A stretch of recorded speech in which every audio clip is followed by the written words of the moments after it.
चलो तो देखो, आज हम जो है पढ़ने वाले हैं आपका चैप्टर 6 जो है आईपीसी का आज हम पढ़ने वाले हैं, जिसमें हम पढ़ेंगे राज्य के विरुद्ध अपराध। सबसे पहली बात तो अपना सब लोग डायरेक्ट ओपन करें। यहाँ से मैं आपको एक बात और बताता हूँ। देखो, जो चैप्टर 6 है, चैप्टर 6 में सेक्शन 121 से लेकर 130 तक, यानी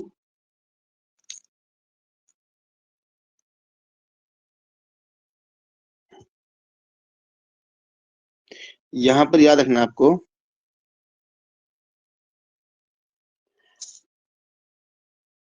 सेक्शन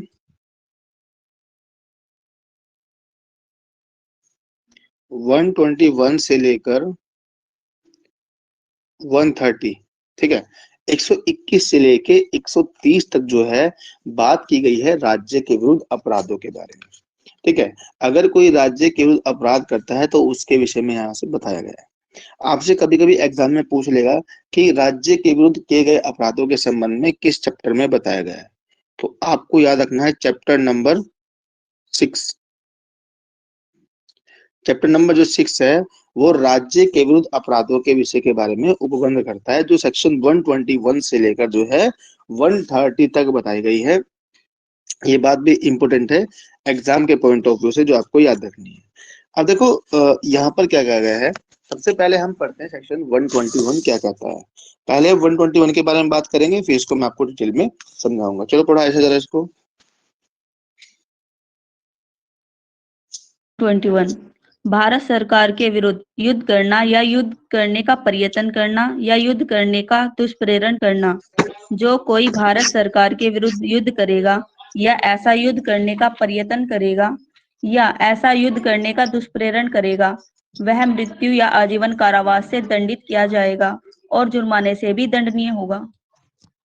देखो, यहाँ पर क्या कहा गया है कि जो कोई भारत सरकार के विरुद्ध युद्ध करेगा या ऐसा युद्ध करने का प्रयत्न करेगा या ऐसा युद्ध करने का दुष्प्रेरण करेगा, वह मृत्यु या आजीवन कारावास से दंडित किया जाएगा और जुर्माने से भी दंडनीय होगा। सेक्शन जो 121 है ये साफ साफ कहती है कि मान लो आपने क्या किया, आपने जो है भारत सरकार के विरुद्ध युद्ध करेगा या तो आपने युद्ध किया या आप ऐसा करने का प्रयत्न करोगे या ऐसा युद्ध करने का दुष्प्रेरण करेगा, वह मृत्यु या जीवन कारावास से दंडित किया जाएगा और जुर्माने से भी दंडित होगा।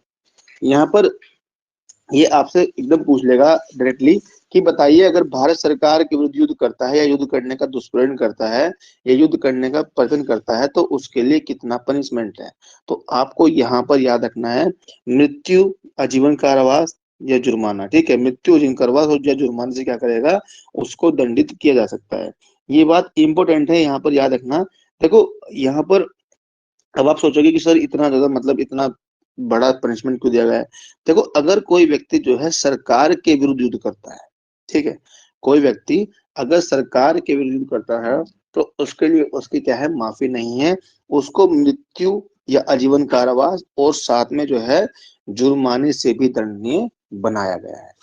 उसके बाद देखो यहाँ पर एक इलिस्ट्रेशन दिया गया है, ये कहता है क भारत सरकार के विरुद्ध विलिप में सम्मिलित होता है, कहने इस धारा में परिभाषित अपराध क्या है। यानी अगर कोई ऐसा व्यक्ति है जो इस प्रकार से जो है क्या करता है, ऐसे जो है षड्यंत्र में, ऐसे कार्य में भाग लेता है, तो वो भी क्या होगा, इस सेक्शन के अकॉर्डिंग दंडित होगा।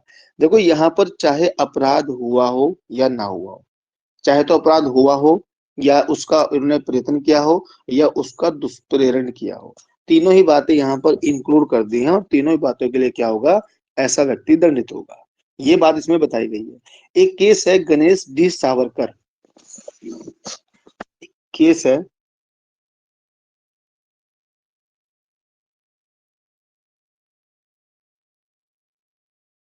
गणेश डी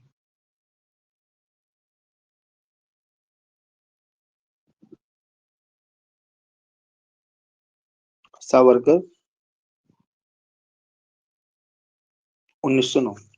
देखो यहाँ पर एक क्वेश्चन और बन जाता है।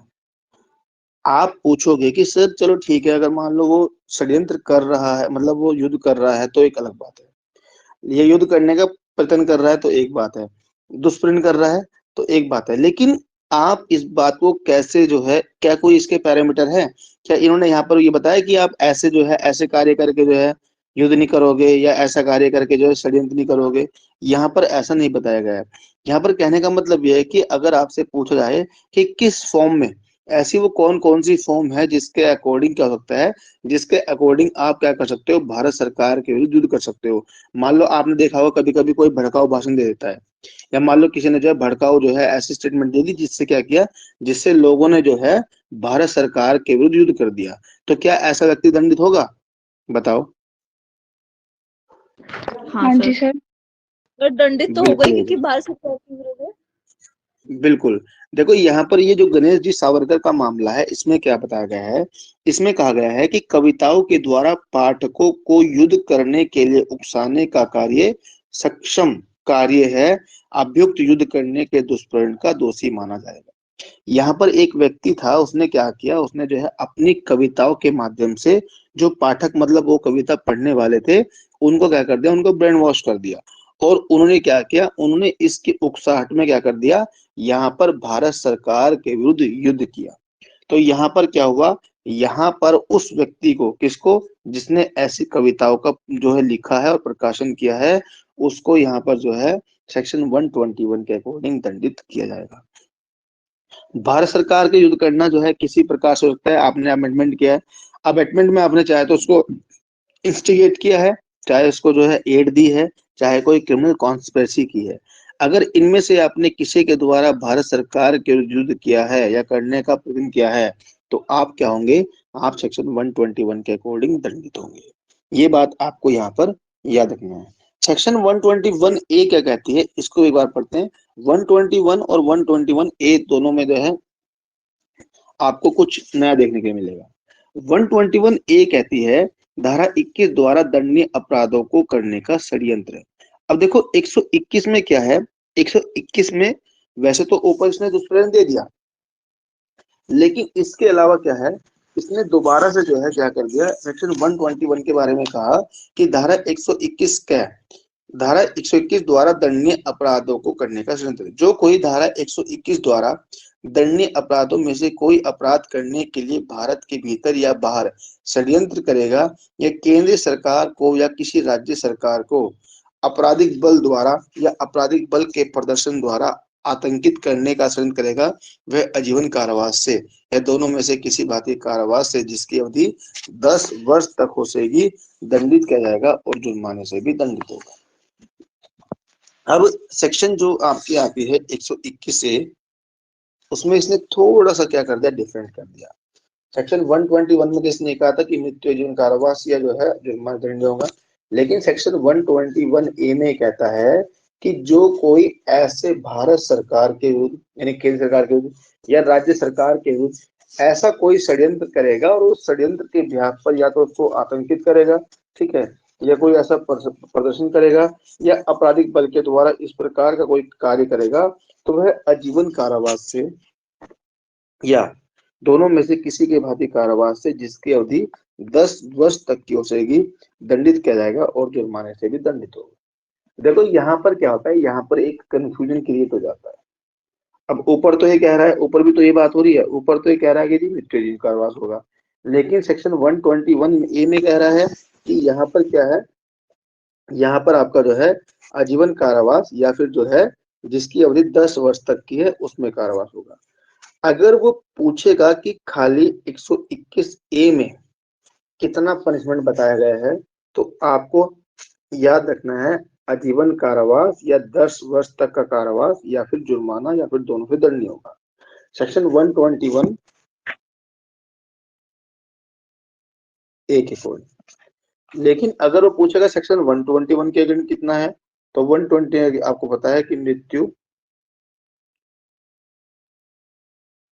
आजीवन कारावास या फिर जुर्माना।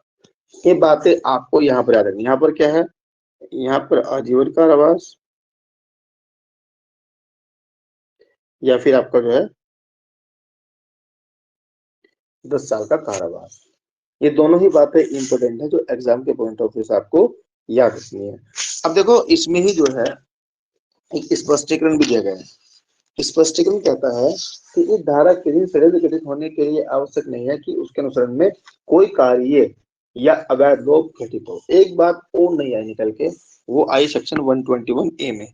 सेक्शन 121 ए में क्या कहा गया है? ऊपर तो हमने पढ़ा है कि या तो करेगा या करने का प्रयत्न करेगा या फिर उसको जो है क्या करेगा, दुष्प्रेरण करेगा। इसको थोड़ा समझते हैं, थोड़ा टेक्निकल पॉइंट है।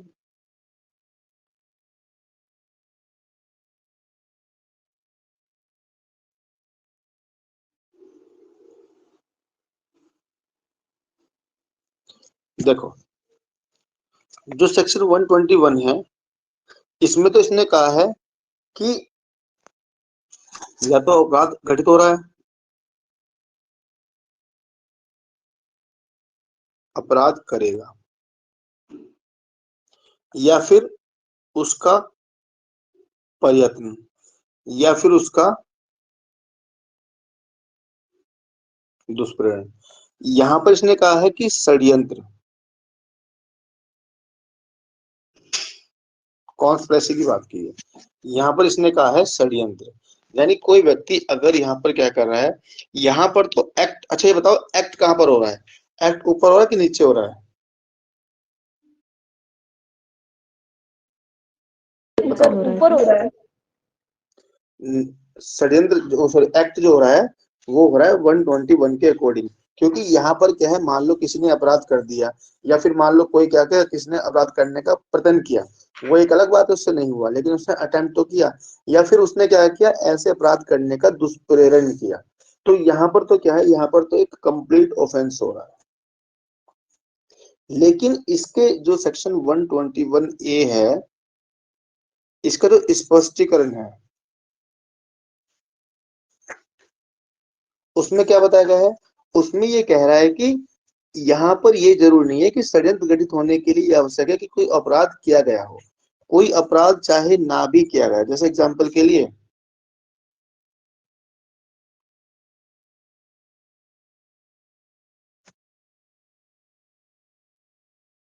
यहाँ पर जो है 1 2 3 4, ये 4 लोग हैं, चारों बैठकर जो है क्या कर रहे हैं, एक षड्यंत्र रच रहे हैं कि कल को हमें क्या करना है, कल को हमें जो है भारत सरकार के विरुद्ध युद्ध करना है। और युद्ध करने के लिए आर्म्स वगैरह जो है यहाँ पर इकट्ठा कर रहे थे। यहाँ पर क्या हुआ, पुलिस ने इनको जो है धर दबोचा। जिस समय ये जो है क्या कर रहे थे, षड्यंत्र कर रहे थे, पुलिस ने इनको धर दबोचा। अब मुझे ये बताओ, क्या इन्होंने जो है सरकार के युद्ध किया अभी? No sir. तो क्या ये षड्यंत्र के लिए दंडित होंगे? षड्यंत्र के लिए होगी सर। बिल्कुल होंगे। यहाँ पर ये कॉन्स्पिरेसी के लिए क्या होंगे, दंडित होंगे। तो देखो यहाँ पर ये सेक्शन 121 ये कहती है कि भले ही इन्होंने अभी तक कोई अपराध नहीं किया हो, लेकिन अगर इनका इस प्रकार का इंटेंशन था और इन्होंने जो है क्रिमिनल कॉन्स्पिरेसी की है अगेंस्ट टू जो है इंडियन गवर्नमेंट, तो यहाँ पर क्या होंगे, ये सेक्शन 121 के अकॉर्डिंग पनिशेबल होंगे। ये बात आपको याद रखनी है, जो एग्जाम के पॉइंट ऑफ व्यू से इंपोर्टेंट है। अब बताओ, यहाँ तक सबको सुनना आ गया? अब तो कोई दिक्कत नहीं है, अगर अब आपसे कोई पूछेगा तो आप इसको आसानी से बता सकते हो, ठीक है ना? चलिए, अब देखो, अब यहाँ पर एक केस दिया गया है, इसमें अरविंद बनाम राज्य।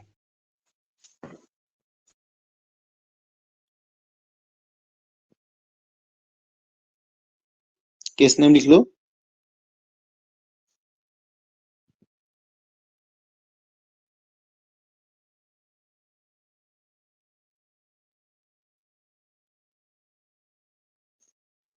Arvind versus state 1983 Kerala. ये केरला का मामला है 1983 का। देखो, इस बात में क्या बताया गया था, इस बात में कहा गया था कि केरल के बाद में आपराधिक बल द्वारा या आपराधिक बल के प्रदर्शन द्वारा सरकार को आतंकित करने के षड्यंत्र की व्याख्या की गई है। यहाँ पर बताया गया है कि आप जो है आपराधिक बल के द्वारा या आपराधिक षड्यंत्र के द्वारा किस प्रकार सरकार को आतंकित करते हो, उसके संबंध में बताया गया। अब देखो, इसके बहुत सारे तरीके हैं।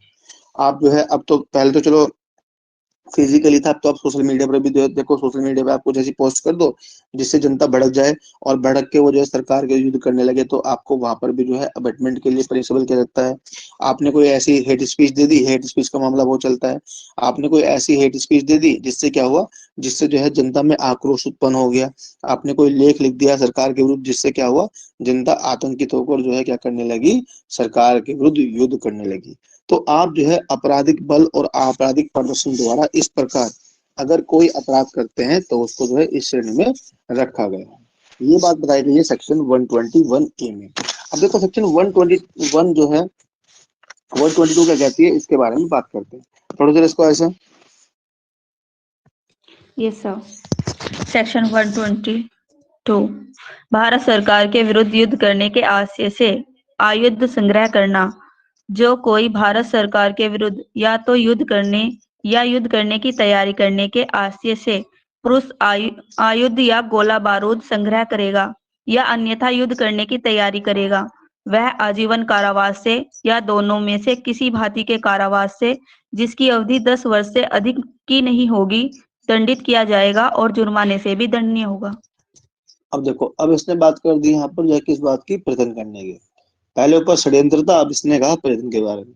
ये कह रहा है कि जो कोई भारत सरकार के विरुद्ध या तो युद्ध करने या युद्ध करने की तैयारी करने के आशय से, या तो वो युद्ध करने के लिए या फिर युद्ध करने की तैयारी करने के आशय से पुरुष आयुध या गोला बारूद संग्रह करेगा। मतलब कोई ऐसा व्यक्ति है, या तो वो युद्ध करने या तो युद्ध करने के लिए या फिर युद्ध करने की तैयारी करने के आशय से क्या करेगा, आयुध या गोला बारूद संग्रह करेगा, या अन्यथा युद्ध करने की तैयारी करेगा, या अन्यथा युद्ध करने की तैयारी करेगा, वह आजीवन कारावास से या दोनों में से किसी भी भांति के कारावास से, जिसकी अवधि 10 वर्ष से अधिक की नहीं होगी, दंडित किया जाएगा और जुर्माने से भी दंडनीय होगा।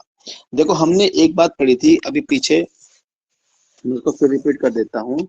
हमने एक जगह पढ़ा था कि जो प्रिपरेशन होती है,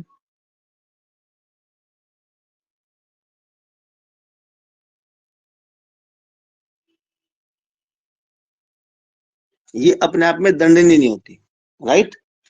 हमने पढ़ा था कि तैयारी जो है, लेकिन कुछ मामले ऐसे हैं जहां पर तैयारी को भी दंडनीय बनाया गया है। एग्जाम्पल के लिए सेक्शन 122 यहाँ पर कहा गया है कि मान लो जैसे कोई एक व्यक्ति ए है, उसने क्या किया, उसको जो है उसके मन में था कि मैं कल को जो है भारत सरकार के विरुद्ध युद्ध करूंगा,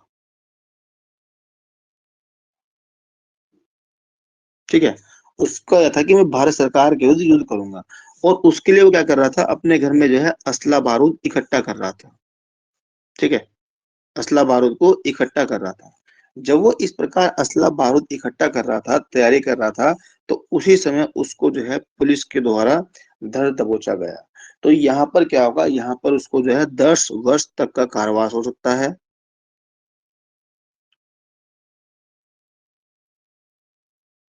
ठीक है, और जुर्माने से भी दंडनीय होगा, और साथ में जो है प्लस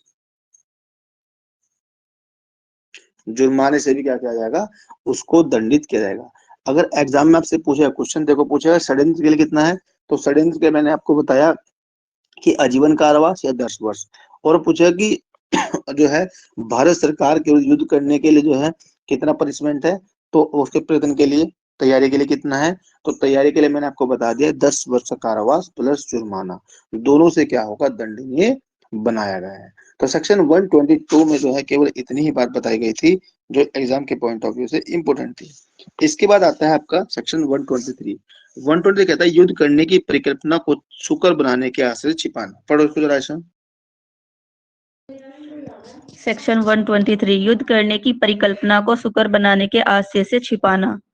जो कोई भारत सरकार के विरुद्ध युद्ध करने की परिकल्पना के अस्तित्व को किसी कार्य द्वारा या किसी अवैध लोभ द्वारा इस आशय से कि इस प्रकार छिपाने के द्वारा ऐसे युद्ध करने को सुकर बनाए, या यह संभाव्य जानते हुए कि इस प्रकार छिपाने के द्वारा ऐसे युद्ध करने को सुकर बनाएगा छिपाएगा, वह दोनों में से किसी भांति के कारावास से, जिसकी अवधि 10 वर्ष तक की हो सकेगी, दंडित किया जाएगा और जुर्माने से भी दंडनीय होगा।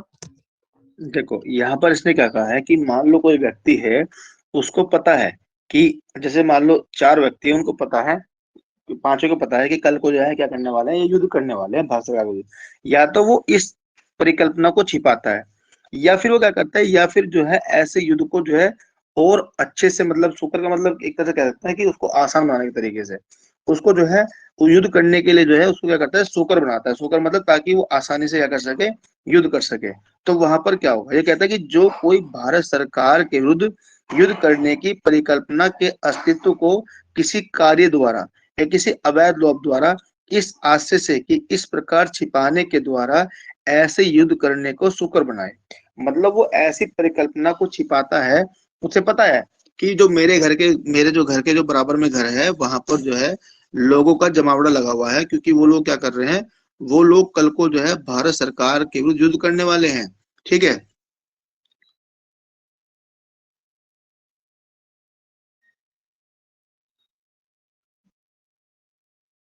इस घर में जो है लोग इकट्ठा है जो कल को भारत सरकार का युद्ध करने वाले हैं, लेकिन इस ए पर्सन को इसके बारे में पता है।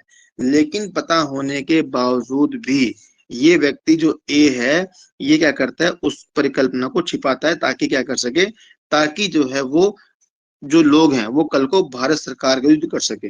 एक बात और, यहाँ पर जो है, यहाँ पर अगर मान लो ए को नहीं पता है, ए को अगर नहीं पता है तो क्या तब भी वो पनिशेबल होगा, बताओ? नहीं सर। नहीं होगा। यहाँ पर लिखा है कि या यह संभावित जानते हुए कि इस प्रकार छिपाने के द्वारा ऐसे युद्ध करने को सुकर बनाएगा, छिपाएगा, वह दोनों में से किसी भी भारतीय कारावास से जिसकी अवधि 10 वर्ष तक की हो सकेगी, दंडित किया जाएगा और जुर्माने से भी दंडित होगा। तो यहाँ पर क्या है, अगर इस प्रकार अगर ये ऐसी परिकल्पना छिपाता है तो 10 वर्ष का कारावास, साथ में क्या है, साथ में आपका जुर्माना, दोनों से दंडित किया जाएगा। ये बात आपको यहाँ पर याद रखनी है, जो एग्जाम के पॉइंट ऑफ व्यू से इंपोर्टेंट है। अब देखो इसके बाद नेक्स्ट सेक्शन आता है, सेक्शन 124।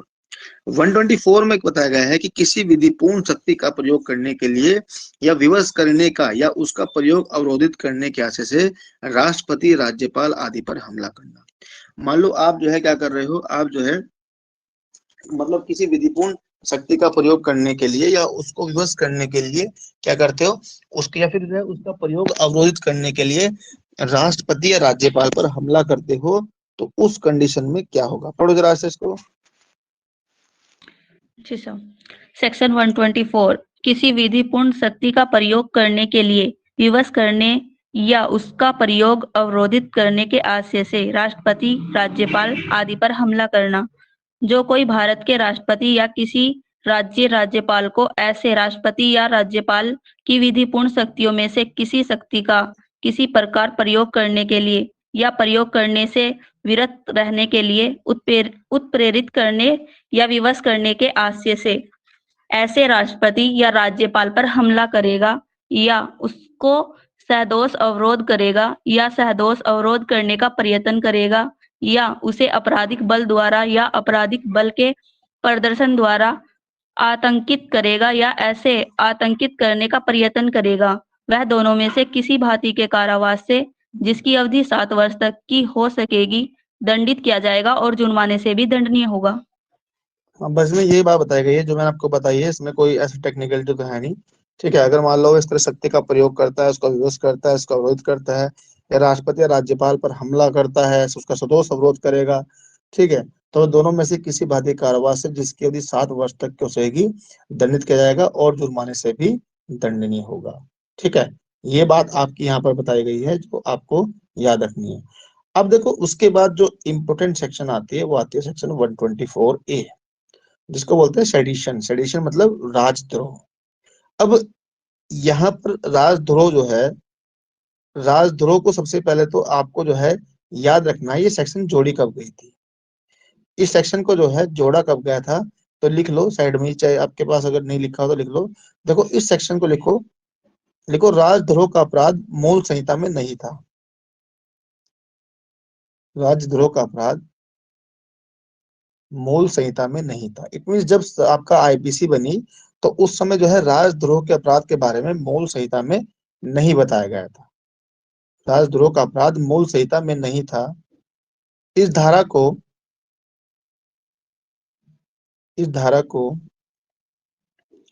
1870 में 1870 में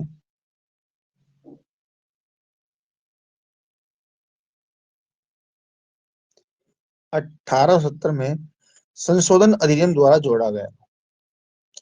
संशोधन अधिनियम द्वारा जोड़ा गया। एक क्वेश्चन एग्जाम में आता है कि राजद्रोह जो है आईपीसी में कब और किस अमेंडमेंट के द्वारा जोड़ा गया था। अब यहाँ पर देखो मेंशन भी नहीं किया हुआ, तो यहाँ पर क्या हो जाता है, हमें कंफ्यूजन क्रिएट हो जाता है। मैंने कहा कब किया गया था, ठीक है। यही क्वेश्चन आपके जो है क्या करता है, यही क्वेश्चन आपको जो है औरों से अलग करेंगे। तो आपको यहाँ पर याद रखना है 1870 में जो है क्या किया गया था, राजद्रोह को जो है आईपीसी में रखा गया था। और ये जो शब्द है ये आईपीसी में जो है मूल संहिता में नहीं था बल्कि बाद में जोड़ा गया था। एक केस है, एक केस का नाम लिखो, अमृत बाजार पत्रिका लिमिटेड। अमृत बाजार पत्रिका लिमिटेड कलकत्ता। ये 1919 का मामला है। 1919 का मामला है। अमृत बाजार प्रतीक पत्रिका लिमिटेड। अमृत जी बाजार पत्रिका लिमिटेड कलकत्ता। 1919 का मामला। देखो इस मामले में क्या है, इस मामले में राजद्रोह शब्द की व्याख्या की गई। पहला क्वेश्चन तो यही है कि राजद्रोह होता कैसे है, ठीक है, किस प्रकार से जो है राजद्रोह को किया जाता है। इसके लिए पहले हम एक बार सेक्शन को पढ़ लेते हैं और सेक्शन को पढ़ने के बाद जो है दोबारा इस केस पर आकर चर्चा करेंगे। पढ़ो जरा। जी सर। सेक्शन 124 का राजद्रोह, जो कोई बोले गए या लिखे गए शब्दों द्वारा या संकेतों द्वारा या दृश्य रूपण द्वारा या अन्यथा भारत में विधि द्वारा स्थापित सरकार के प्रति घृणा या अवमान पैदा करेगा या पैदा करने का प्रयत्न करेगा, प्रदीपत करेगा या प्रदीपत करने का प्रयत्न करेगा, वह आजीवन कारावास से जिसमें जुर्माना जोड़ा जा सकेगा या 3 वर्ष तक के कारावास से जिसमें जुर्माने से दंडित किया जाएगा। देखो यहाँ पर क्या कहा गया है कि यहाँ पर कहा गया है कि जो कोई बोले गए, यानी जो पहली बात तो आपको याद रखना है, जो सेडिशन हो सकता है वो बोले गए शब्दों द्वारा या फिर लिखे गए शब्दों द्वारा या फिर संकेतों द्वारा या दृश्य रूपण। दृश्य रूपण का मतलब क्या होता है, किसी प्रकार जो है पुतला उतला जो आपने फूंक किया हो या इस प्रकार जो है कोई ऐसा दृश्य आपने बनाया हो, दृश्य रूपण द्वारा या अन्यथा भारत में विधि द्वारा स्थापित सरकार के प्रति गणना या अवमान पैदा करके या पैदा करने का प्रयत्न करके या करेगा, आप्रति प्रदीप्त करेगा या प्रदीप्त करने का प्रयत्न करेगा, वह आजीवन कारावास से जिसमें जुर्माना जोड़ा जा सकेगा या 3 वर्ष तक के कारावास से जिसमें जुर्माना जोड़ा जा सकेगा या जुर्माने से दंडित किया जाएगा। सबसे पहली बात तो आपको यहाँ पर याद रखनी है कि जो ये सेडिशन है इसके लिए पनिशमेंट कितना है। तो यहाँ पर अगर आप पनिशमेंट की बात कर रहे हो तो यहाँ पर आजीवन कारावास, ठीक है, या फिर 3 वर्ष तक का कारावास या फिर जो है जुर्माने से दंडित किया जाएगा। ये बात याद रखनी है। अब यहाँ पर आपसे एक क्वेश्चन और पूछेंगे कि राजद्रोह किन किन प्रकार से हो सकता है। तो देखो राजद्रोह आपका जो है बोले गए शब्दों द्वारा, लिखे गए शब्दों द्वारा, बाय इंडिकेशन जिसको बोलते हैं संकेतों द्वारा, या फिर दृश्य रूपण, या फिर सरकार के प्रति घृणा या अवमान पैदा करके जो है ये क्या कर सकते हैं, आप यहाँ पर जो है उनके विरुद्ध जो है राजद्रोह का अपराध कर सकते हैं। अब मैंने आपको कभी केस लिखवाया था, कौन सा, अमृत बाजार पत्रिका लिमिटेड कलकत्ता। इस मामले में क्या बताया गया है इसके बारे में आपको मैं बताता हूँ। देखो इस मामले में राजद्रोह शब्द की व्याख्या की गई। सबसे पहले तो याद रखना है कि इस मामले में आपकी जो है सेडिशन जो शब्द है उसको जो है डिफाइन किया गया। इस पत्र में भारत किसका है तथा गांधी जी की गिरफ्तारी अधिक निर्जल कृत है इसे प्रकाशित किया गया। एक पत्रिका थी जो अमृत बाजार पत्रिका द्वारा निकाली गई, उसमें लिखा गया कि भारत किसका है तथा गांधी जी की जो गिरफ्तारी हुई थी उसको जो है निर्दल कर बताया गया। इसे प्रकाशित किया गया। सरकार के दृष्टिकोण में इन लेखों द्वारा प्रत्यक्ष या अप्रत्यक्ष में अंग्रेजी साम्राज्य के प्रति घृणा और तिरस्कार उत्पन्न होता है। यहाँ पर उस समय जो है आपको पता है कि इंग्लिश गवर्नमेंट थी, तो यहाँ पर इंग्लिश गवर्नमेंट को लगा कि इस प्रकार अगर पत्रिका में जो है हमारे खिलाफ छापा जा रहा है तो इससे क्या हो रहा है, इससे लोगों में अवमान और घृणा की जो है भावना हमारे प्रति उत्पन्न हो रही है। अतः उस समाचार पत्र की सारी प्रतियां धारा 124 कै के अधीन जब्त कर ली गई और इन चीजों को देखते हुए क्या कर लिया गया, जितने भी पत्रिका छपी थी उनको जो है सेक्शन 124 ए के अकॉर्डिंग जब्त कर लिया गया। फिर इसके जो है जो इसका डिफेंस लॉयर था, मतलब जो हम जिसने वो पत्रिका छापी थी, उसने यहाँ पर जो है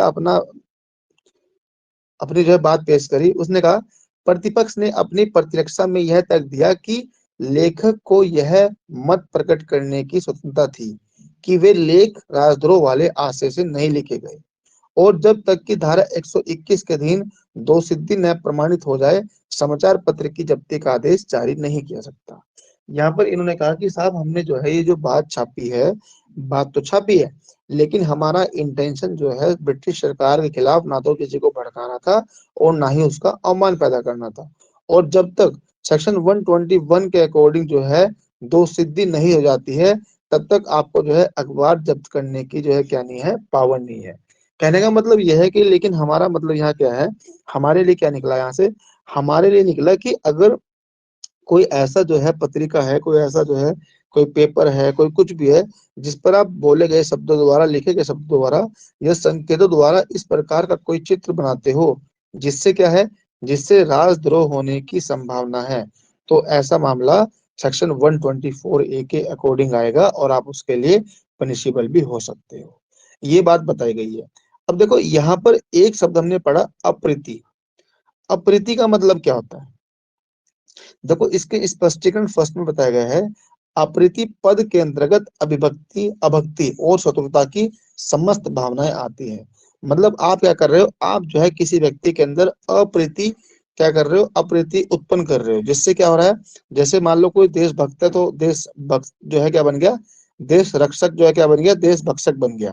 यानी अपने देश के प्रति उसने क्या कर दी, अभक्ति जाहिर कर दी, या अपने देश से ही क्या कर बैठा, शत्रुता कर बैठा। ठीक है, और उसकी समस्त भावनाओं को लेकर जो है चलता है। अब मान लो एक बात बताओ, जैसे आप हो, अगर आपके मन में किसी के लिए अच्छी भावना होंगी तो आप अच्छा कार्य करोगे, बुरी भावना होंगी तो आप बुरा कार्य करोगे। तो इसी प्रकार यहाँ पर भी बताया गया है कि यहाँ पर जो है वो क्या करता है, अभक्ति करता है, उसका शत्रु बन जाता है। फिर हमने एक शब्द पढ़ा घृणा। घृणा क्या होता है, घृणा अवमान या अप्रति को प्रदीप्त के बिना या प्रदीप्त करने का प्रयत्न के बिना सरकार के कामों के प्रति विधिपूर्ण साधनों द्वारा उनको परिवर्तित करने की दृष्टि से अनुमोदन प्रकट करने वाली टीका टिप्पणियां इस धारा के अधीन अपराध नहीं है। देखो यहाँ पर क्या है, यहाँ पर मान लो आप क्या कर रहे हो, आपको सरकार की आलोचना करने का अधिकार है, लेकिन कब है, वो जब है जब सरकार गलत कार्य करती है। अगर सरकार सही कार्य कर रही है तो आपको जो है उसकी टीका टिप्पणी करने के जो है अधिकार नहीं है। लेकिन अगर आप जो है उनके ऐसे कार्य पर टीका टिप्पणी करते हो जो वास्तविकता ही लोक हित में है, देश हित में है, तो वहां पर क्या है, वहां पर वो अपराध नहीं माना जाता। फिर इसका स्पष्टीकरण थर्ड कहता है, घृणा अवमान या अप्रीति को प्रदीप्त के बिना या प्रदीप्त करने का प्रयत्न के बिना सरकार की प्रशासनिक या अन्य क्रियाओं के प्रति अनुमोदन प्रकट करने वाली टीकी टिप्पणियां इस धारा के अंतर्गत अपराध नहीं है। इसके अलावा मान लो कोई सरकार का जो प्रशासनिक कार्य है उसके अनुमोदन के लिए आप कोई टीका टिप्पणी करते हो तो वो भी क्या है, अपराध नहीं है। तो यहाँ पर देखो सेक्शन 124 ए में आपको दो तीन बातें याद रखनी है। पहला तो ये सेक्शन कौन सा जो है, दूसरा इसमें पनिशमेंट कितना है, तीसरा ये जो है किन किन प्रकार से जो है क्या हो सकता है, किन किन प्रकार से राजद्रोह किया जा सकता है। ये सारी की सारी बातें आपको याद रखनी है जो एग्जाम के पॉइंट ऑफ व्यू से इम्पोर्टेंट है और ये एग्जाम में पूछी भी जाती है।